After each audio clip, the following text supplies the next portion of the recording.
চট্টগ্রামের ফটিকছড়ি, যেখানে পাহাড় আর সবুজের মেলবন্ধন প্রকৃতির এক অকৃপণ উপহার। কিন্তু আজ আমাদের গন্তব্য এর থেকেও দূরে, আর রহস্যময় সাগরকন্যা সন্দ্বীপ। বঙ্গোপসাগরের বুকে জেগে ওঠা এই ছোট্ট দ্বীপটির ইতিহাস যেন রক্ত, স্বপ্ন আর সংগ্রামের এক জীবন্ত কাহিনী। খ্রিস্টপূর্ব 300 সাল থেকে সন্দ্বীপ ছিল রোমান ও আরব বণিকদের প্রিয় বাণিজ্য কেন্দ্র। এখানকার মসলিন কাপড়ের খ্যাতি ছড়িয়েছিল সারা বিশ্বে। 16 শতকে পর্তুগিজ জলদস্যু ডোমিং কারবালহো এখানে গড়ে তুলেছিল তার আস্তানা।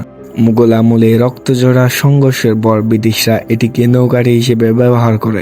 মজার ব্যাপার হচ্ছে, প্রকৃতির খেয়ালে এই দ্বীপটির আকার প্রতি বছরই বদলে যায়। তাল সাগর কখনো কেড়ে নেয়, আবার কখনো দেয় নতুন ভূমি। কিন্তু আজও সন্দ্বীপের মাটিতে মিশে আছে ইতিহাসের সেই সব রোমাঞ্চকর গল্প। হয়তো এই রহস্যময় তাই আমাদের ডাকছে হারানো সেই ইতিহাস খুঁজে বের করতে। যাই হোক, একে একে বিরতিহীনভাবে সর্বশেষ পৌঁছালাম সীতাকুণ্ড কুমিরাঘাট। এখান থেকে ছাড়বে নৌযান।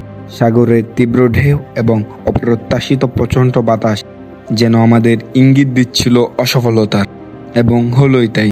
প্রচণ্ড বাতাস, রোলিং এবং সমুদ্র তীব্র উত্তাল থাকায় সমস্ত নৌযান চলাচল বন্ধের নির্দেশ দেয় কর্তৃপক্ষ। ফলে এবারের মতো সমাপ্তি ঘটে আমাদের সন্দ্বীপ যাত্রার। একই সাথে আজকের ভিডিও সমাপ্তি এখানে ঘোষণা করছি। সকলে ভালো থাকবেন, সুস্থ থাকবেন। আল্লাহ হাফেজ।